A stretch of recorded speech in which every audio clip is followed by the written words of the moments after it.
Greetings everybody, my name is Tommy the Keyblade Master and welcome to my channel. The first up this week for Star Wars Week is Star Wars Episode 3, The Revenge of the Sith. Now I remember buying this game new back when it came out on the PS2, and this is how I would experience the movie I thought until it came out on VHS and DVD, because at the time my town didn't have a movie theater, because I live in the middle of the sticks and it's not always open. So I bought the book and the game so I could get the story because I knew I wouldn't see it in the theater. And I remember after playing through this game, not really recommending the game when I wrote about it on another website about a decade ago. And, well, it wasn't because it was a terrible game, but I just couldn't recommend it for $50. There just wasn't enough game or replay value to really recommend it for that much money. However, 10 years have passed, and for about $10, which is what it costs to get the PSN version, you could certainly do worse than Star Wars Episode 3. You could do Star Wars Episode 1 for the PS1, which I no longer own, but I'd rather be force choked by Darth Vader with a hernia than play through that game again.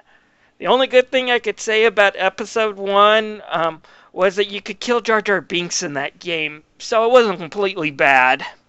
Anyways, let's take a look at a decent but not great movie tie-in game, Star Wars Revenge of the Sith. The game's story, for the most part, follows the plot from the films. There's a few differences. For example, when you sack the Jedi Temple as Anakin, you're going to be going after adult Jedi characters now and not killing younglings like in the movie.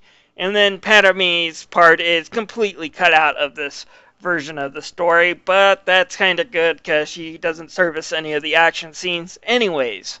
But for the most part, it does follow some of the same beats of the movies.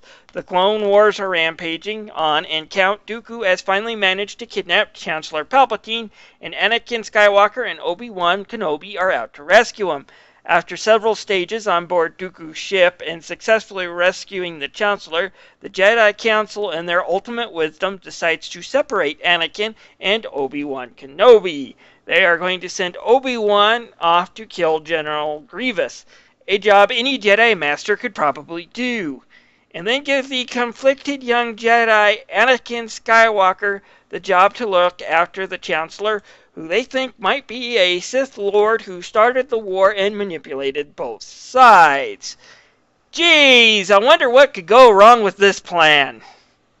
Oh, yeah, the Jedi Council kinda got what was coming to them for being so freaking idiotic.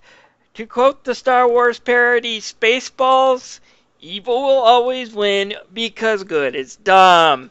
In this case, incredibly so. Graphically, the game has aged a bit since it was on the PS2, but for the most part, it's not too bad. The characters do look like their movie counterparts as well as you could get on a PS2 game, and the action for the most part stays smooth. Only got two really big complaints. The first one was a great idea at the time, but it just shows how much this game has aged. The game does this transition from live action clips from the actual movie to in-game cutscene, and the transitions are rather jarring. Another problem I have is that we have fixed camera angles in this game, and because of that we have plenty of blind spots where you can't see what is shooting at you, and those can be frustrating. As far as the sound goes, we get plenty of the classic Star Wars music and sound effects like the lightsaber sound effects. However, none of the actors from the movie come in to reprise the roles when it comes to the video game cutscenes. We do get the sound-alikes from the Clone Wars and other cartoon series, though, coming in to do the voices, and they sound pretty good. However, some of the voice samples are a little bit repetitive. Now I am the master. Now I am the master. And there are a few bad jokes in here as well. Attacking the clone car! Lame that joke was. Groan I did. But for the most part, the one-liners are entertaining, and the voice acting is pretty good. Anakin Skywalker is dead! And that line right there, I wish they had used in the movie. mainly because it does kind of show Obi-Wan's feelings about the situation. For him, Anakin is truly dead, and he wasn't lying to Luke. It's his true feelings towards Vader. They're not the same person to him. And I hate to be one of those guys who piles onto Anakin Skywalker's voice actor's performance, but he's a little bit too Hayden Christensen in some of his lines. Take a listen. I won't be stopped. Fools, you can't stop me. Don't make me kill you. Obviously, the dark side makes you incredibly bored and apathetic towards life. If I had a friend that sounded that dull on a normal basis, I would probably be calling the suicide hotline. That said, I can't exactly blame the voice actor for sounding that bad. You try to mimic Hayden Christensen's performance as Anakin Skywalker, and you'd be sounding that bored too. The gameplay in this game is good, but it's not exactly great. For the most part, the action's a typical brawler. You'll have things like a square button to do a quick attack, a triangle button to do a more stronger attack, and then circle to lunge your lightsaber. You'll also pick up force power, and the game is clever enough to make you use these force powers on occasion, but they're nowhere does it make me feel really buff or that I'm using the force in any way that's meaningful. It's there to help, but it's not always useful. On the bottom of your stats, you'll have a little meter that you can fill up, and as you do fill it up, clearing out enemies at a fast rate, you'll get things like an impressive or masterful status. At the end of each stage, the amount of points you've gotten using these combos will be added up in the form of EXP. Yes, this does have some light RPG elements. You can level up a variety of abilities, so they use less force meter. However, you're more likely to get buffed up by finding secrets in an area that also increase your force and health abilities than using these level ups. Going through most of the stages is just your standard brawler with a few stops to solve puzzles or to hunt for goodies. The enemy AI for the most part is about as smart as a box of rocks. Take a look at this Jedi here just staring off into space as I get ready to kill him. If he was any dumber, he would have been a guard in the Assassin's Creed series. And of course, another large gripe I have with this game is it does have a few bugs in it. I don't know if this is a PlayStation 3 PSN network bug or if it's in the PS2 disc, but when I went to cut this wire right here at an Obi-Wan mission, my PlayStation 3 completely crashed. The game crashed and I had to restart my PlayStation 3 because it wasn't coming back from it. That is a major bug. It's kind of unfortunate it's in there. If you just do a quick slash or do another type of move to remove that wire, you move on. But if you hold the triangle button, for some reason, this happens. Now, while your set action stages may be normal at best, the game really does shine with its boss fights.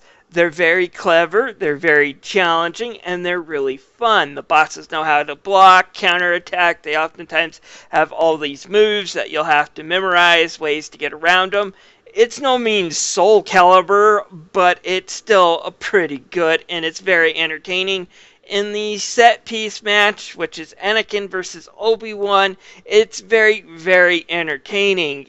The game is just a blast when it comes to these boss fights. It's kind of a shame that the rest of the game isn't that fun, but the bosses are definitely a treat. Now, another knock I can put on this game is that it's only 4 or 5 hours long to beat. That's one of the reasons why I couldn't recommend it 10 years ago when it was new on the PS2 and it was $50. But for $10 and for the quick ride that it is on the PSN, it's definitely worth checking out. And there are a few things you can try after you beat the main storyline. There are a few side missions. Most of them aren't really worth repeating. Like, for example, this one with Yoda where you have to beat a bunch of clone troops is actually pretty boring. But there is one interesting one where you get to be old Ben Kenobi versus Darth Vader from Star Wars A New Hope was an excellent addition, and it's a really fun stage. In the end, I give Star Wars Episode 3 Revenge of the Sith, the video game, a 3 out of 5. It's got a few good points, like the boss fights being really fun, and the controls aren't bad, but it does have a few bugs, and overall it never really stands out as a brawler that's worth owning unless you're a die-hard Star Wars fan. Again, can't recommend it at a full price tag whatsoever, but for $10 on the PSN, it's definitely worth checking out. Anyways, this is Tommy the Keyblade Master, thanking you for watching. If you want to see more of my Star Wars week, feel free to click that subscribe button. I'll be doing these all week long. In my next Star Wars video will be another lightsaber game. This one, though, is not as good, even if it's more well known. Let's see what happens when the Force unleashes.